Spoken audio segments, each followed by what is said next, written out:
Today I'm joined by Sam Booth, Chief Executive of Pro Manchester. Sam, many thanks for joining us today. Thank you for having me. It's great to have you here.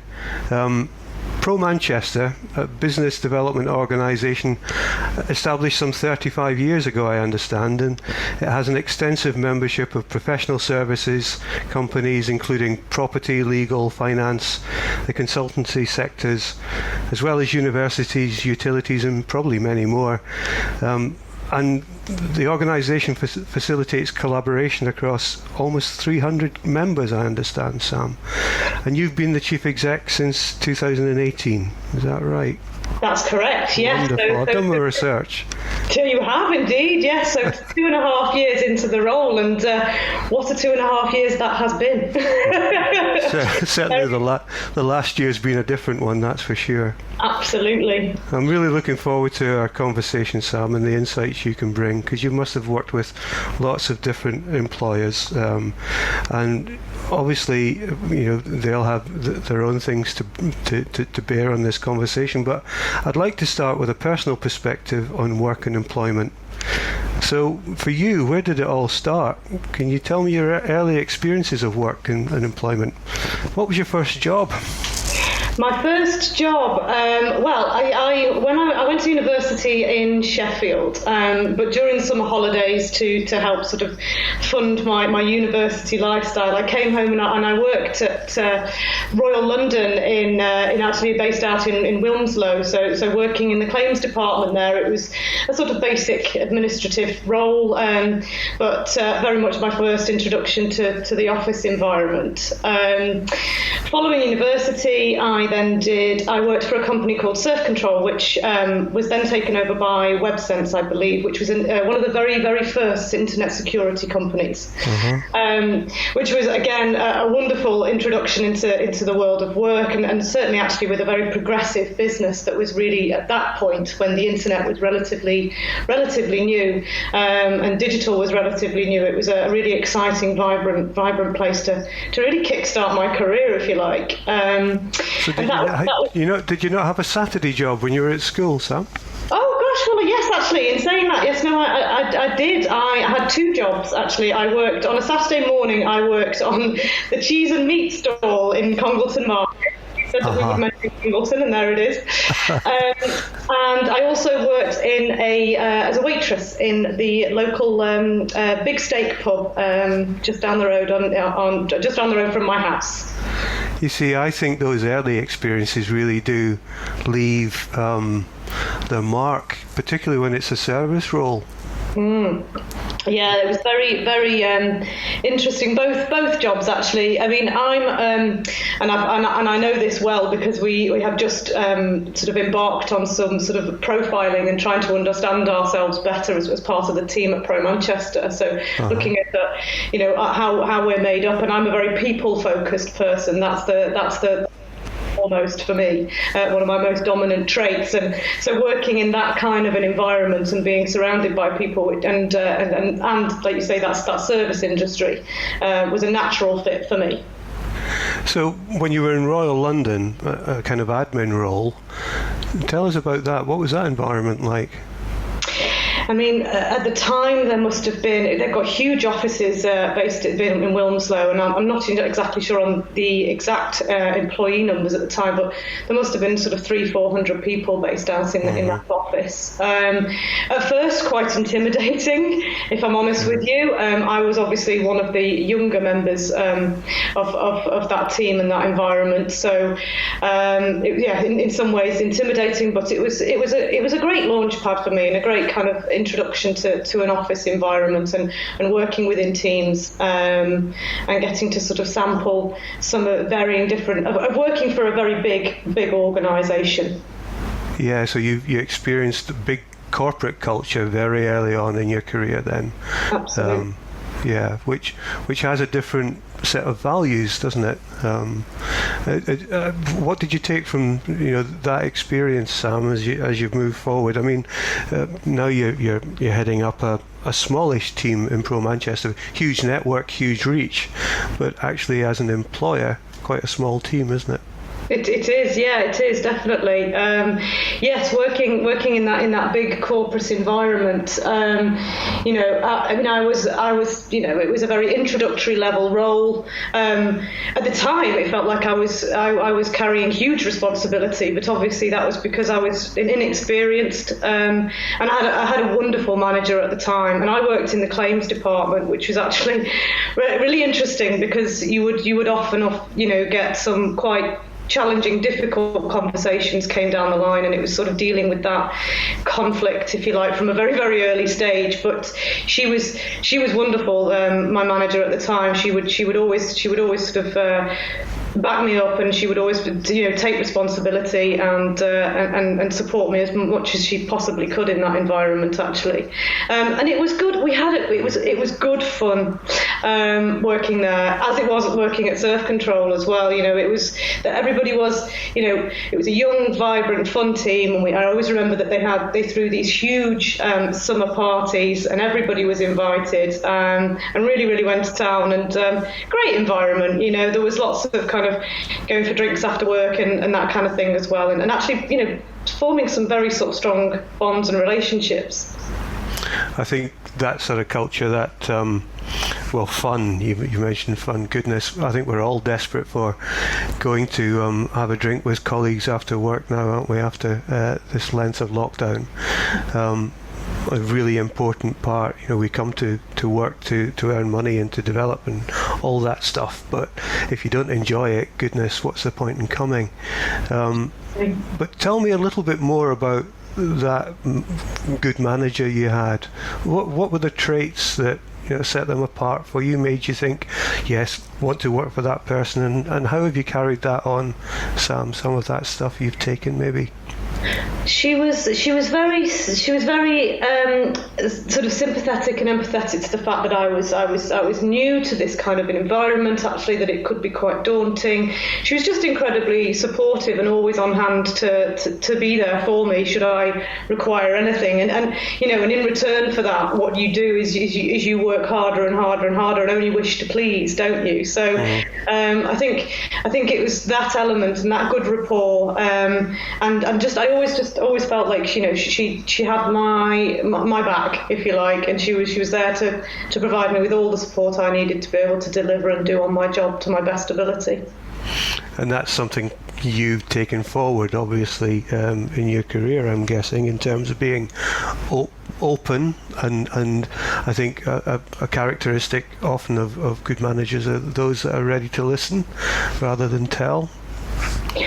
Exactly that. And I think certainly for the past 10 months has taught us an awful lot, and we've all been on quite a learning curve with going through something that none of us have ever experienced before, but that understanding of people's personal circumstance and their uniqueness in some ways has actually been, sort of an integral part in helping to carry businesses through, especially the last sort of 10 months when we have been separated. We've not been able to be with our teams, so we've not been able to just pick up on a behaviour or perhaps the way something is said, which maybe indicates that actually this person's not as well as or as happy as perhaps you thought. So it's really, really important to try and see where people are coming from, to understand as much as you can about that person, so that you can then provide the necessary support for them. I'm sure we'll come back to the pandemic and the impact it's had on work, Sam, in this conversation, but from Surf Control, what happened then? How did you move on? Because I'm guessing you're now moving into managerial positions, are you? So Surf Control was when I decided to make the leap and leave our good old hometown of Congleton and come to Manchester. I grew up in Congleton, but I very much wanted the bright lights of the city, and I've lived in Sheffield for 3 years whilst I was studying. So I craved that city, vibrant life, and Manchester was the closest one, with the easy accessibility to get home as and when I needed to to see my family, etc. So Manchester was the perfect location for me. So I moved up to Manchester. I got a temporary job working out in Altrincham for a recruitment firm. I ended up staying there for a year, actually. It was actually only a temporary position. I was planning on moving on quite quickly once I'd decided where I was going to go. But I ended up staying there for a year. Again, it was sort of back office, administrative role, very much supporting the business from a insurance perspective, from a sort of HR perspective, doing a business services related role. And it was there actually that I met Stephanie Jones at the time. Now, Stephanie had come in to cover some maternity leave with a colleague of mine. Stephanie and I built up a really good rapport, but she was only there covering the maternity leave. So once that finished, she then left and she came to Pro Manchester. Now, she knew that my role at this recruitment firm was only ever a sort of a stopgap for me, if you like, and she once she'd got settled at Pro Manchester, she rang me and she said, I've got this great opportunity to come and work for this company and I think it's perfect for you, would you like to join me? To which I jumped at the chance, and that's how I came over to Pro Manchester. Pro Manchester at the time was a very different organisation to the one it is now, because this was 15 years ago, bearing in mind I've been there a long time. And it was very much known as the networking organisation for the financial and professional services sector specifically. We had our offices were based out of the Marketing Manchester offices, our little cubbyhole, or the broom cupboard as I like to call it at the time, running around sort of 50 events a year, and it was very much about connecting the financial professional services sector and informing them of what's going on in and around business in Greater Manchester and highlighting opportunities for them to perhaps develop from that point onwards. 2007-8 financial crisis hits, and at that time Pro Manchester used to get a certain amount of government funding, which then disappeared overnight, essentially. So Pro Manchester needed to become quite a different organisation, which is how we've got to how we are now. Not only, and still supporting very much that advisory community, the financial professional services sector, but now we support a much broader demographic of business as well, and helping to align ourselves with the strategies, the grander strategies for the Greater Manchester region, working alongside your good self, the growth company, obviously the GMCA, and now with the introduction of the Metro Mayors with Andy Burnham and his grander ambitions for the region. So in your work with your members at Pro Manchester, and the interaction you're having with them, particularly now, what are the main employment challenges that you're picking up? I think certainly within the past 10 months there's a number of them, but the biggest one obviously being the fact that we can't all be together. We're not working. I mentioned this already previously, didn't I? In the sense, but of us all working, from our homes and remotely, and not being in the same room together and having that same camaraderie and that same sense of being able to pick up, when people need that support and that closeness that being physically together enables. And have you picked up some techniques that employers are starting to use to try and counteract some of that lack of social interaction, or how are you managing it?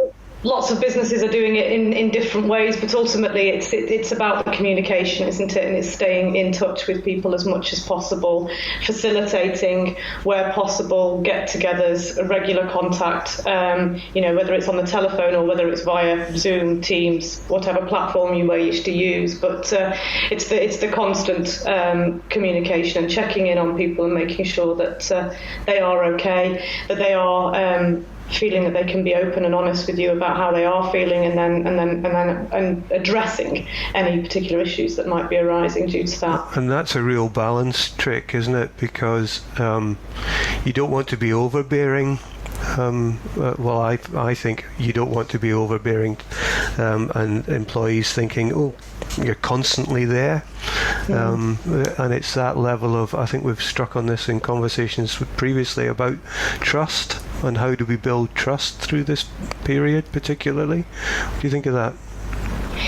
I think trust is always the most valuable out of it all. If you've not got trust, it's very, very difficult to maintain relationships, and it is incredibly hard to do that at such a distance sometimes. So yeah, you're absolutely right. It is very much a balancing act, and I think it's about being very open, very honest about where you are. Every single business is struggling in some way or another, even the ones that seem to be benefiting from this particularly awful situation.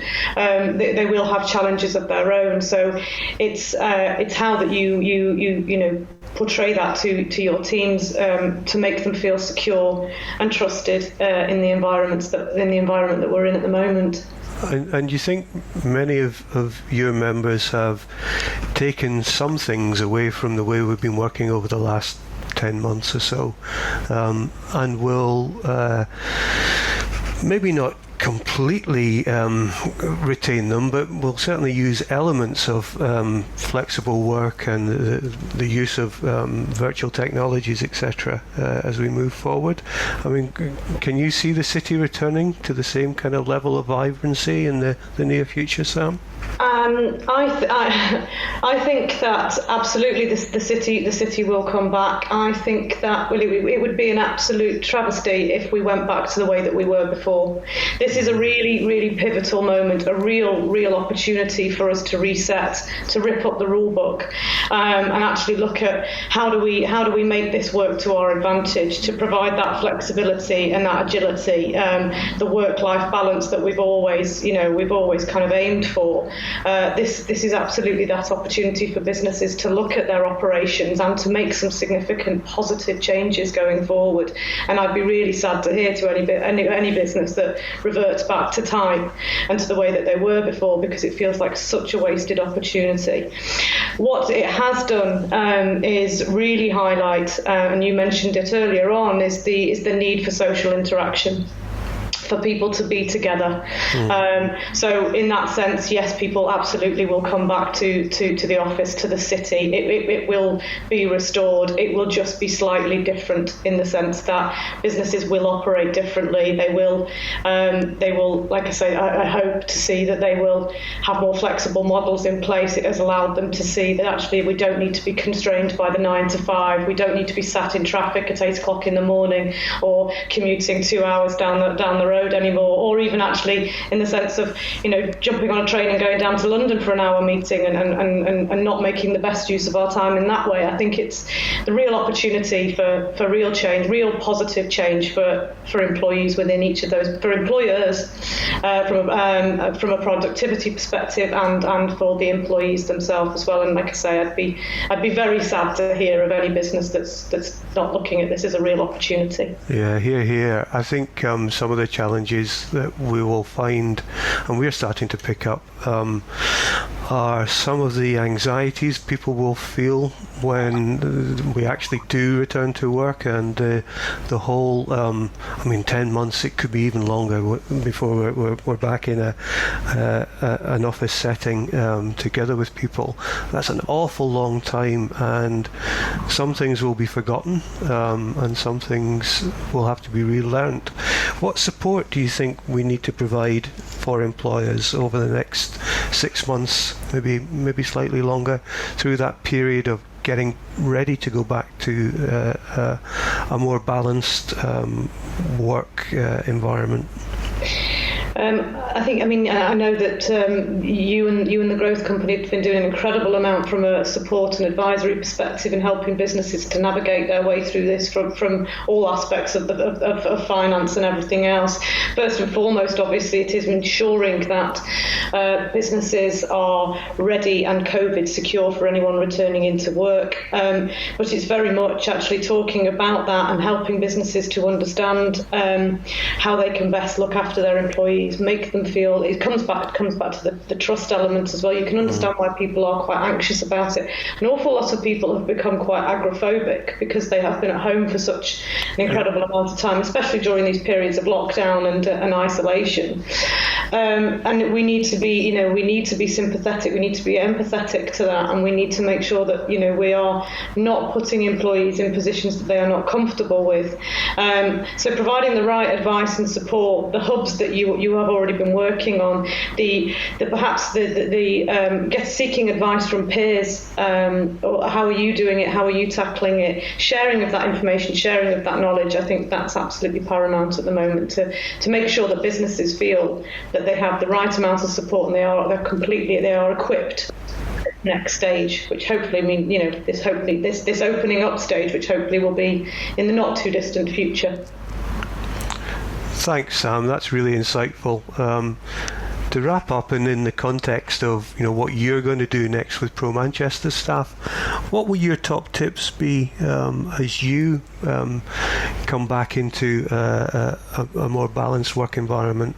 How are you going to support your staff and build the organisation that will be resilient going forward? First and foremost, it will be I'm talking to my team on a daily basis, but to understand their personal circumstance, sure, how they feel about returning into the office space, and then how we can manage that transition as safely and securely as possible. So that's first and foremost, to make sure that I'm fortunate in the sense I have I have a small team, as you've sort of said, so it's easier for me to have that personal touch with them and to be able to make sure that we are looking at them and what's important to them and how we can work around these things for them individually, and that's really, really important. Going forward, this has fundamentally changed the Pro Manchester as a business, just as the financial crisis did back in 2007-8. This has changed Pro Manchester. We're a physical events organisation that underpins an awful lot of what we do, so we've had to obviously adapt the same way.